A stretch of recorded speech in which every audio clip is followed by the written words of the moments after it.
Ladies and gentlemen, I wish I could use my boxing voice, but hey, man, let's just keep it nice and subtle and, we keep it cheesy like that. And my name is Tebogo, and this is the last interview for today with the current review on Central News.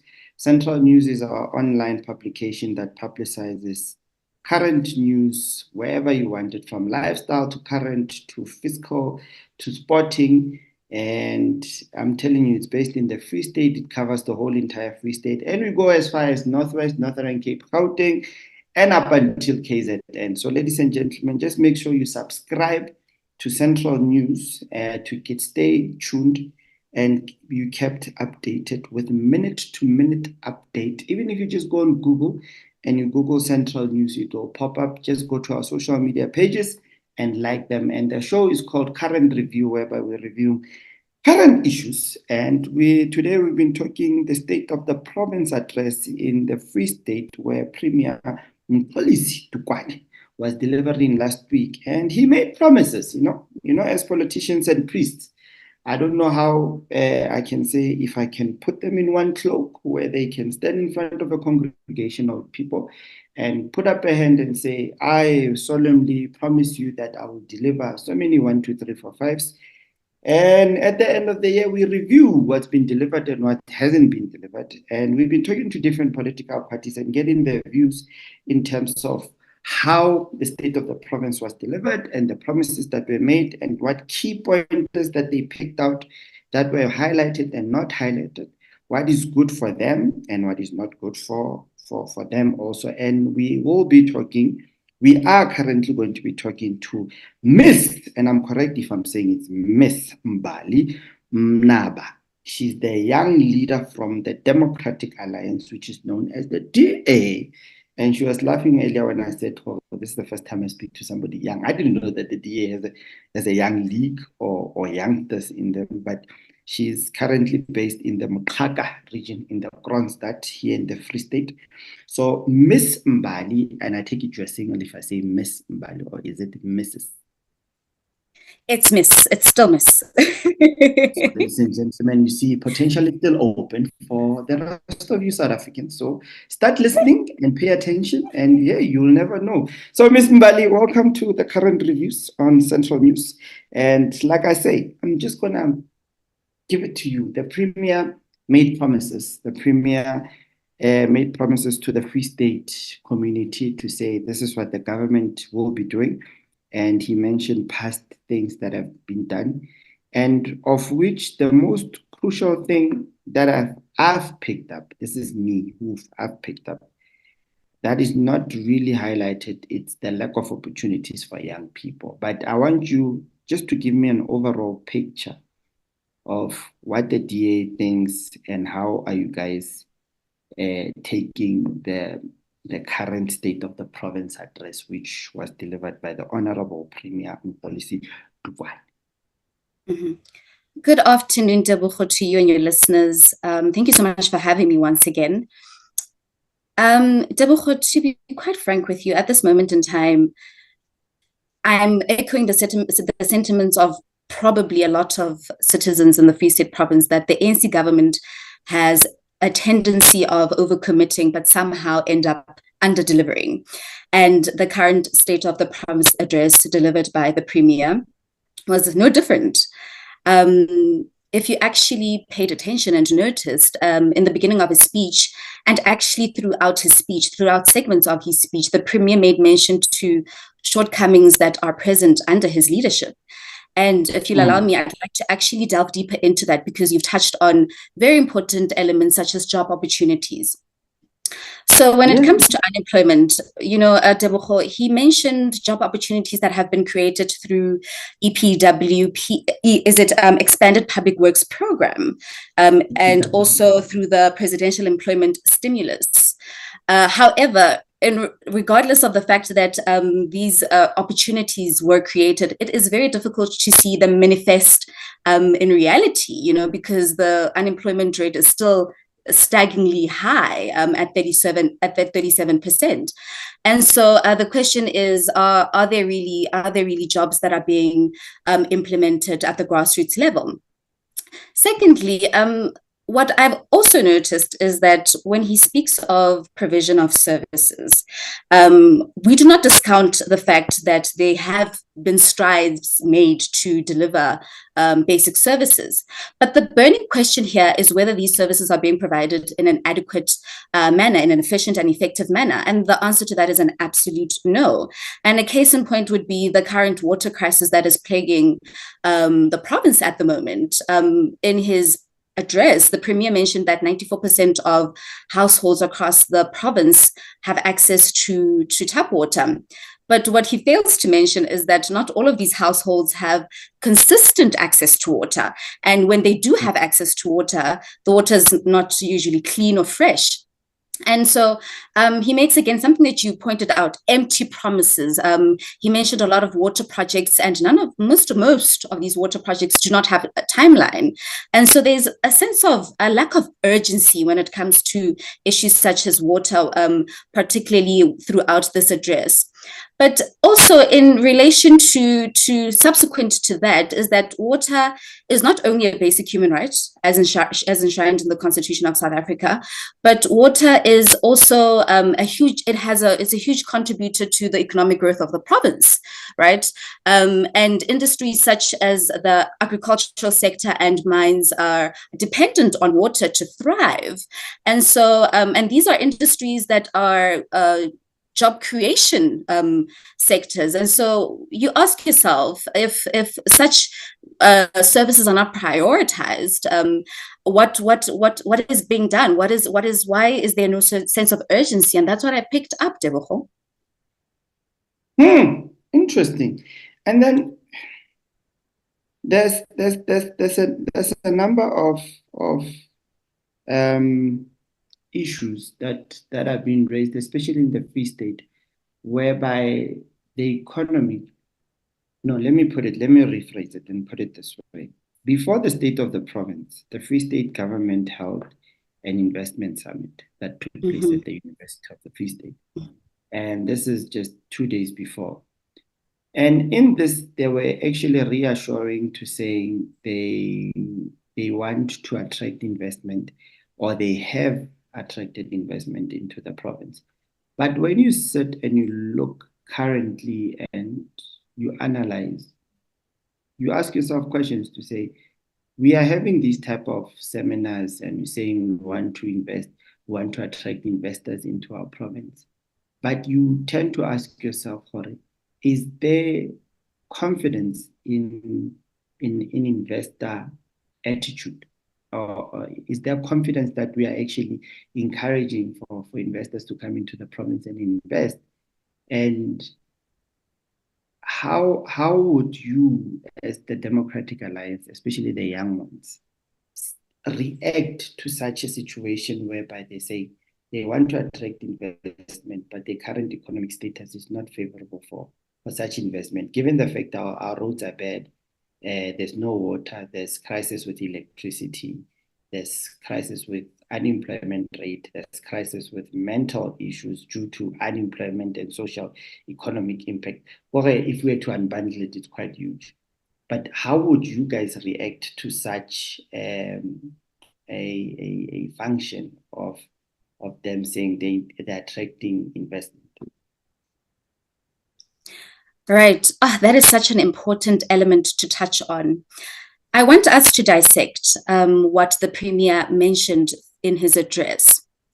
He actually mentioned that after the investment seminar, that money was going to be injected into the province through various stakeholders, various investors. And the interesting term he used is that they've pledged to invest money into the province, which is interesting because a pledge is not guaranteed. A pledge is just a promise. We do not have the final sealed deal to say they will definitely invest a certain amount of money. Now, I think it's important to mention that the main responsibility, the main function of the government is to create a conducive environment so that we are able to attract investors. At the current moment, Tebogo, you and I can agree that infrastructure is completely dilapidating at the moment in the Free State. Road infrastructure is a complete mess. There's this huge water crisis. Load shedding also plays a major role. And so tell me, which investor would be interested in a province that seems to not be fostering an environment to sort of start out or to inject money into it? And so for me, again, something you've mentioned earlier, just empty promises and no concrete evidence of how these promises will be fulfilled, because pledges are just promises. It's not guaranteed. I think it is important that before we even make such statements, let's first focus on upgrading our current infrastructure, particularly when it comes to upgrading our water infrastructure. Take a look at the load shedding crisis at the moment. How can we remedy or come up with mitigation methods to ensure that we genuinely create an environment where businesses are interested in pouring money into our province? And I mean, it's currently not happening, not under the leadership of the current premier, unfortunately. Now, how you as the DA, especially the young ones in the DA, the confidence level of the young people in the Free State province is somehow at its lowest, especially when it comes to the political space. Why am I saying that? There's a little number of young voters that have actually registered to vote. The rest, they opted to opt themselves out because they don't want to participate. And when you have conversations with them and you ask them, but why are you not registering? You can see for this lack of, they've got very different reasons, but you can see for this lack of appetite for politics or political something. How are you as the DA going to resuscitate the confidence and the hope? Because you do need young people to change the current situation of this province. So how are you guys going to tackle that one? I'd like to disagree with you, Tebogo, with you mentioning that there is voter apathy among young people. I think there is sort of a wide awakening among young people. If you take a look at the current statistics, more and more young people registered to vote. And I work at the ground level, at the grassroots level, and I've managed to interact with some of the young people, particularly at TVET colleges. And I think young people no longer want to fold their arms and stand on the sidelines and not participate actively or exercise their democratic right to vote.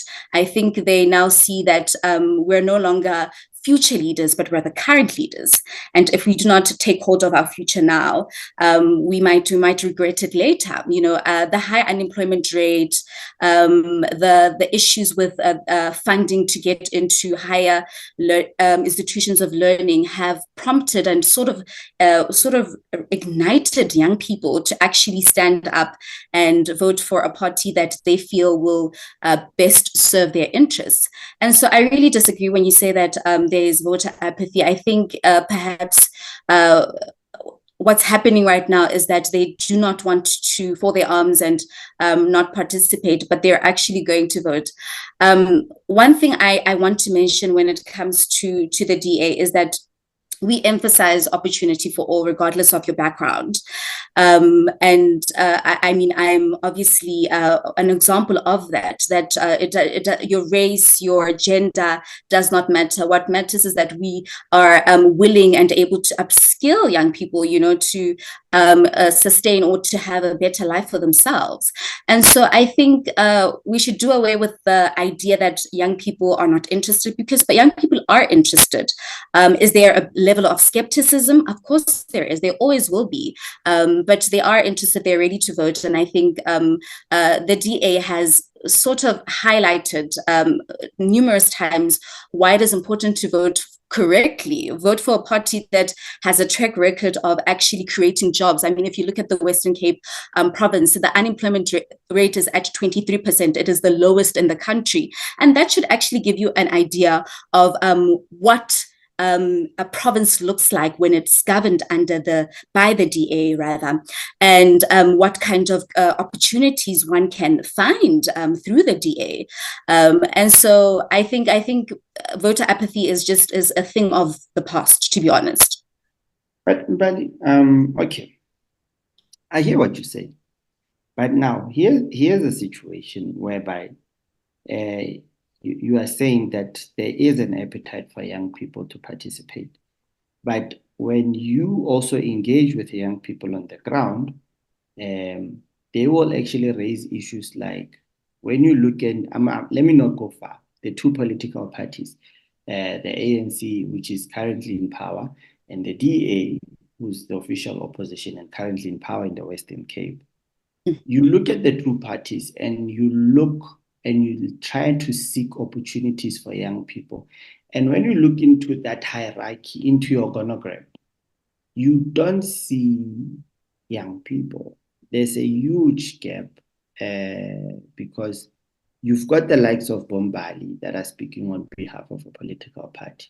But Mbali doesn't sit in a key position that can change a young person's life. It's the same as in the government. And it's coming back to what I was raising with the state of the province, whereby you look into the current government hierarchy or organogram, young people don't sit in key positions, but we're expecting them to go and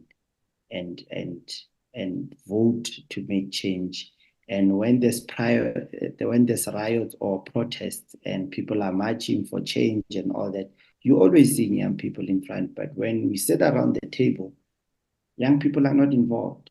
So how do you rebuild that confidence in them? Because in the Western Cape, we know that, yes, the unemployment rate is low, but you must remember that the dynamics in the Western Cape and the Free State, they are not the same.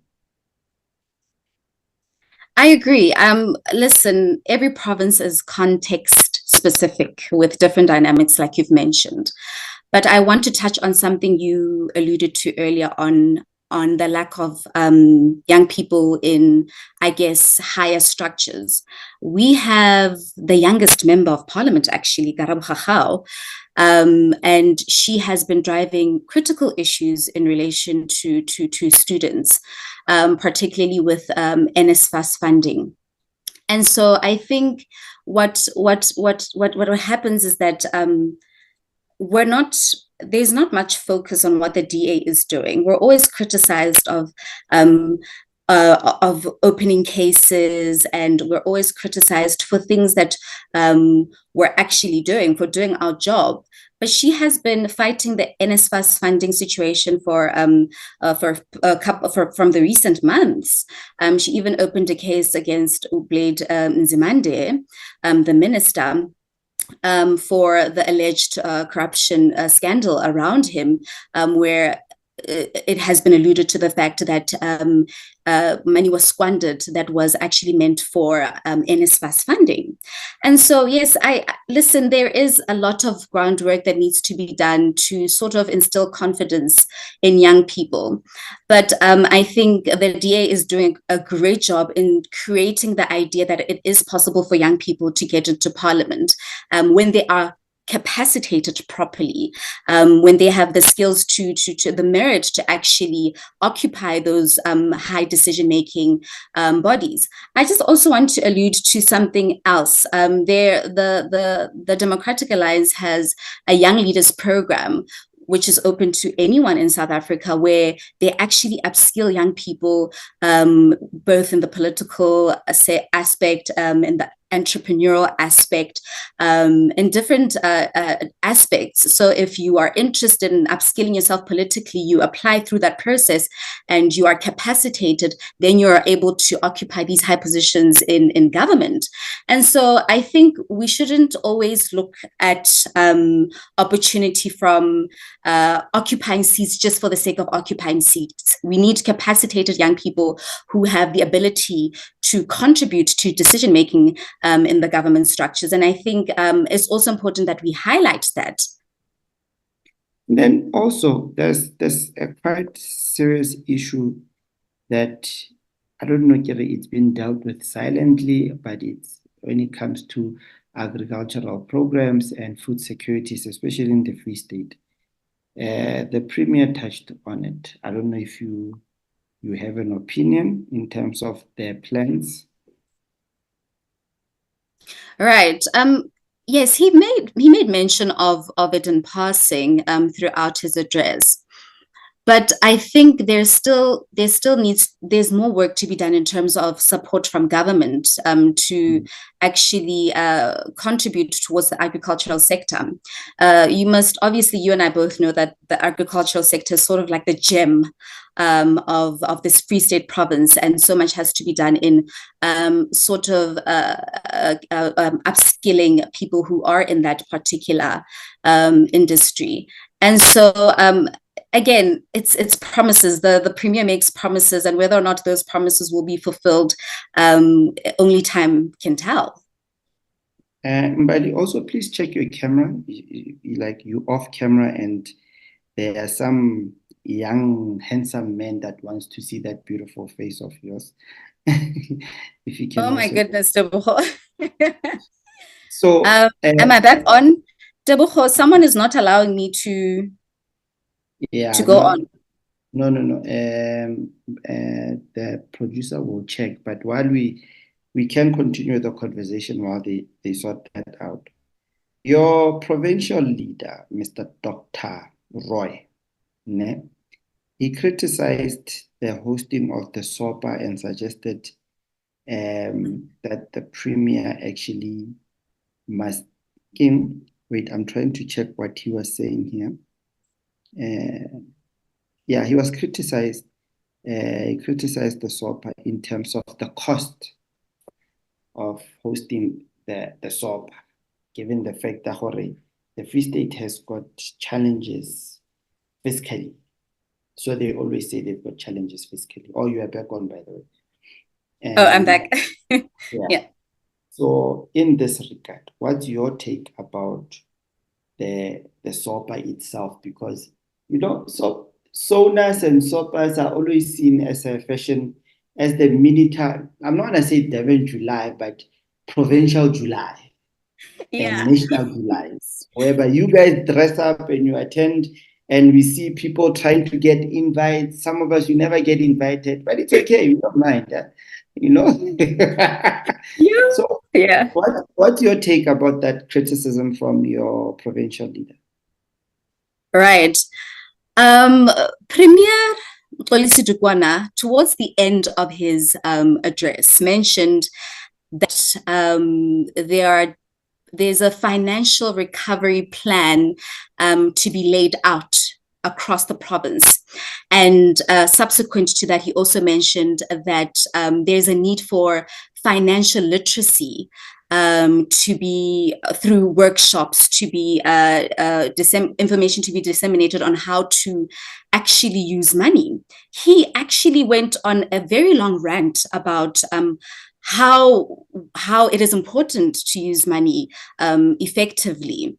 And so I would agree with Dr. Roy to say, listen, it's a bit contradictory for Premier Dukwana to make mention of the fact that the province is in need of financial literacy when himself he's not practicing what he's preaching. And so, I mean, if you're hiring out a venue of 5 million for 1,600 people, but in the same breath, in your address, you make mention of the fact that there's a need to downscale when it comes to financial management. I mean, there's a need to look into financial management of the province.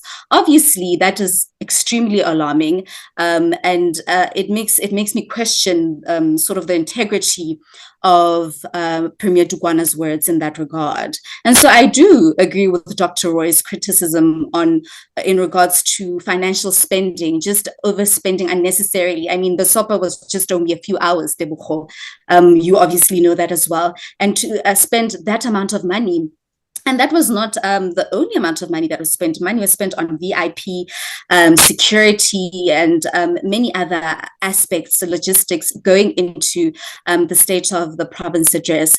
And so I think as the DA, it's very alarming that one would make mention of the fact that it is important to exercise financial management in an effective manner, yet as the leader of the province, Premier Dukwana is not doing exactly that. So it's odd.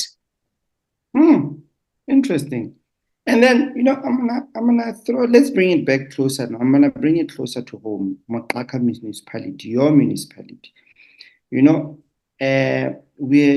quite know there's been a crisis in terms of water, and every time when we drive past your municipality, the toilets, they are not favorable. I decided not to stop into your municipality. I stop in the next town. That's how bad the situation is. I mean, like currently, what is it that, what challenges is your municipality having? Because I saw recently, this past weekend, the Department of Arts and Culture held a homebrew or a district festival there. But my concern was there are so many issues in that municipality. The road is not well, the water situation, electricity. It's not governable. So far, what's your take and what are your plans in terms of sorting that situation? Listen, first and foremost, I think it's very important to mention that we are in a minority government, and the NC is currently in majority in coalition with BAO, which is another small political party within our municipality. That's very important to understand that dynamic. And so when it comes to decisions pertaining to the well-being of the municipality, it's very difficult to pass decisions that are beneficial to the community. I actually want to touch on something. First and foremost, we spoke about investments. In the two and a half years that I've been a councillor, several investors have presented their projects to our council. And very few of them have been reported back as successfully implemented or any progress in that regard. And I think a big element of that is political interference, because there's an issue in our municipality where there's no distinction between political party element and governance. And so the two are intertwined, and that is causing our municipality to be strained to a certain extent. There's too much political interference in administration duties. And that's why you'll find that, for instance, when we have water projects planned, the water projects will be completed and will be signed off as sufficient and ready to be utilized. But after a few months, you'd find that that water project is dilapidating because no oversight is being done by our political executive. And so it's very frustrating to be in a government where people's interests are not really being put first. They're not at the interests of the current leadership or the current political leadership. Recently, the municipal manager was put into suspension. And as the DA, obviously, we voted against that because there was an alleged situation where apparently the MM has allegedly been involved in some form of financial misconduct. But the political leadership could not provide evidence, concrete evidence of that. And so you can see that there is just political party lines just being intertwined into administration, and now we're struggling. We're struggling quite heavily with service delivery because now we don't. The MM is now on suspension, and who's going to sign off our service delivery duties? But now, when you guys sit in these council meetings as different political parties, and you are tabling critical issues that affect service delivery and the improvement of municipal infrastructure, don't you guys advise each other instead of bite each other's heads off? Listen, if there's one thing about us, is that, and I don't think a lot of people are aware of this, is that we're quite cordial. Because at the end of the day, Tebogo, we are not representing ourselves when we're in council. We're representing the broader community, regardless of your political affiliation.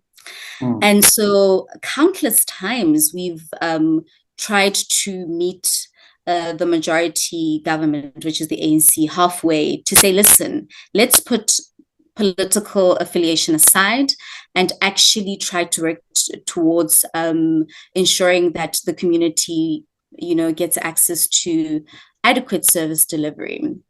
I just want to make an example with this whole MM situation as well. I actually put out a media statement quite recently where the municipal manager was recommended to be investigated through the disciplinary board. And that is not in line with legislation. That is not the first step in line with legislation. And in council, we repeatedly advised them to follow legislation accordingly, step by step, so that the municipality does not suffer the consequences of the decisions that we make as council. And despite that, they completely disregarded our advice for whatever reason. And obviously, that has since been retracted, and they followed now the correct legislation after we had advised them. So many issues could be resolved if there was a high level of political maturity amongst the ANC councillors, because that's what we bring. We bring maturity, we bring a high level of working cordially to ensure that community members receive access or get access to service delivery. But that's not currently happening at the moment. And so I think everyone just has their own agenda and pushes that through council resolutions. And so it's quite frustrating, to be honest with you, Tebogo. And to conclude,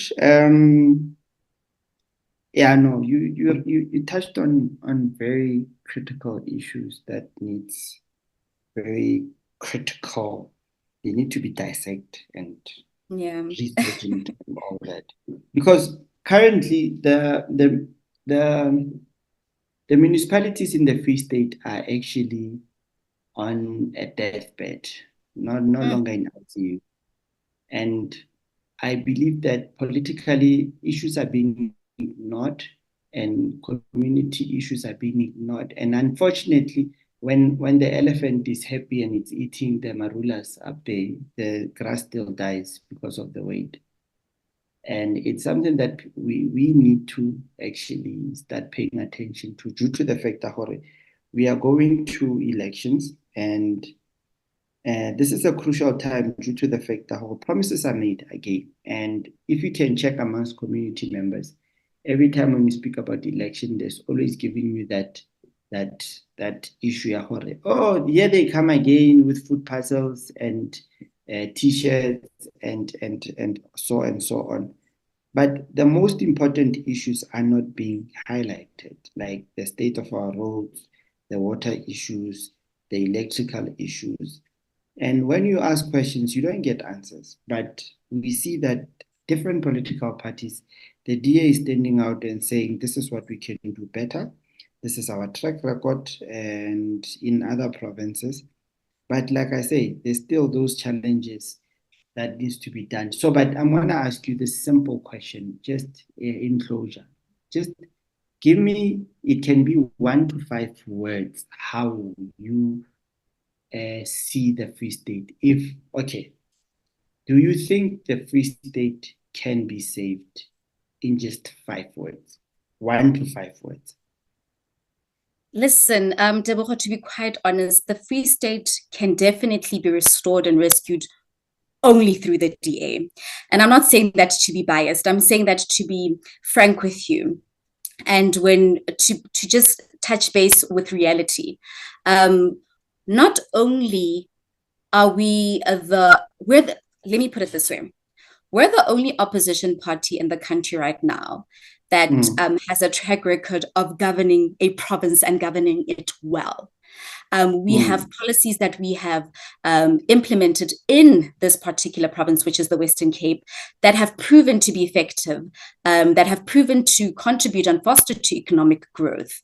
And so I can only, to be honest with you, the only way that the Free State province can be resuscitated or restored, and where we could see some level of growth in terms of job creation, in terms of alleviating the burden of load shedding, in terms of addressing issues of water infrastructure, it can only be done by the DA. And it's because we have over many years of constantly governing within the Western Cape province, and ensuring that when we implement these policies, they are not beneficial to a few, but they're beneficial to every single person. And so, again, not to be biased, I honestly don't think we will survive the next 5 years under the current leadership of the ANC. I cannot see that. And I'm not saying that as a representative of the DA. I'm just saying it as an actual citizen of the Free State province who has been a citizen for such a long time, that it's impossible to actually fathom the idea of another term being given to the ANC to govern this province. We will not survive. Ladies and gentlemen, that's Miss Mbali Mnaba, one of the youngest council members that I've met. I'm still intrigued. I'm still shocked. But I didn't know we've got young members of council in the Free State, to be honest. Don't worry, I'm still in disbelief. And well articulated, well spoken. She's currently representing the Democratic Alliance from the Moqhaka region. And yeah, you raised very serious issues. You touched on very serious issues that needs to be addressed. And now that we're heading for elections, I actually urge each and every single political party to say, look, present to the communities what the communities want to hear. Don't make empty promises. Don't repeat on other people's promises. Give us something right now the shoppers are shopping and we as the shoppers, but now the store needs to give us a variety of products. We can't walk into one store and find one brand or two different or five brands that are actually selling the same products. You know, where you buy product A, product B, and no name too. Nah. But I'm quite impressed, and it's very nice to speak to a young member in council, and who knows what she's talking about. and yeah, no, all the best with that. We hear your point. You will be back. I'll speak to the producers. We need to have a more in-depth conversation, especially around your municipalities, with issues around youth issues, due to the fact that I've engaged with a number of young people in that municipality, and they are not happy. You know, they seriously not happy with what's going on in that municipality and the lack of support that they're getting from provincial government. And they would point out to say, but some leaders are from our municipalities, but we are being neglected. And then I can't remember when was the last time I stopped in Kronstadt just to review. I always drive past, because of the toilet situation. Right. So in this situation, Mbali, thank you very much, and continue doing the good job that you are doing. Keep it up strong. I know it's not easy being a council member, so with all the videos that we've seen, what goes on in those council rooms, Yeah, and I don't know how you guys still keep intact. Yo, It would have been a different story. yeah. So without wasting much time, we've come to the end of the program for the current review. And ladies and gentlemen, like I was saying, it's 10 to it's 10 to elections. We're only left with a month. I'm not gonna include this month. We're left with a month. And the people of South Africans, I still urge you, you can still register online, register to vote for the political party that you want in power. Because at the end of the day, don't forget, your vote is your choice and it's your secret. And who you choose to vote for, you must remember that that party is going to represent you for the next coming 5 years. So it all depends on you. The power is in your hands. Encourage your neighbor, encourage your young ones, encourage everybody to go out and vote. The voting are taking place on the 29th of May, and I know it will be a public holiday. So no other employee is supposed to hold their employers from going out to vote. And that's another thing that we're going to have a conversation about, because I've picked up there was a weekend of voter registrations, but there were some retail stores that forced employees to work up until late, knowing that voting registration stations are going to close at up until 5. So this is another issue that needs to be looked into, whereby employers are holding back people from registering to vote. My fear is that come that day of the voting day, there will be businesses that open, and if employees don't want to go to work, there will be issues of no work, no pay. So these are critical issues that needs to be raised with political parties. Political parties also needs to make sure that every person goes out and votes so that young people can actually come into power. There is hope. Look at Mbali, ladies and gentlemen. He's a young councillor in the Free State. I am still in this belief because now I'm used to seeing old people. Every time you walk into municipal offices, you want to bump into old people. So it's nice to see how there's a beautiful face that sits there that can actually speak for your voices. And you as young people also engage. I encourage you to be in contact with the likes of your councillor Mbalis. And I think other municipalities, they do have your Mbalis that are there. Engage with young people. Let's show there is hope. And young people, if you go out and vote, you can take up positions of power to make key decisions. Who knows? We might have a young mayor like Mbali very soon, and you'll never know. So, Mbali, thank you very much for reaching out, for dedicating your time. Definitely, you will be back. It was nice to have that conversation with you. I still want to get into a more lengthy podcast with you and actually have a couple of pointers that I want to run via you and actually get your mindset. But we will engage with that one in the long run. So, ladies and gentlemen, we've come to an end of today. Like I say, this is the current review that is under the Central News. Go to our Facebook pages. We are all over Facebook, Twitter, Instagram, Facebook X, sorry, Instagram, TikTok. Or like our pages, share with your friends. You'll get minute-to-minute update from current reviews to your current affairs, to your lifestyle, soccer, everything. And also don't forget that our foundation, which is also hosting a soccer tournament. Also check on our pages; you'll constantly see them. And also don't forget from the 13th of May up until the 17th, we'll be hosting also the Mangaung Youth Empowerment Week. Its aim is actually to empower young people and bring together opportunities that young people can actually access, both from corporates to private to individuals, from career to anything that you say. Just keep out on the looks. They'll be coming through. Hopefully, we'll be coming through to Moqhaka also. They'll be rotating around. It's a youth empowerment week. When you come to your municipality, it will be named after your municipality. And we urge all young people to come through and join the week. And look, when we bring in opportunities, just take the opportunities and fly. So, ladies and gentlemen, I'm your boy, I'm Tebogo. Like I say, I'm out. Thank you.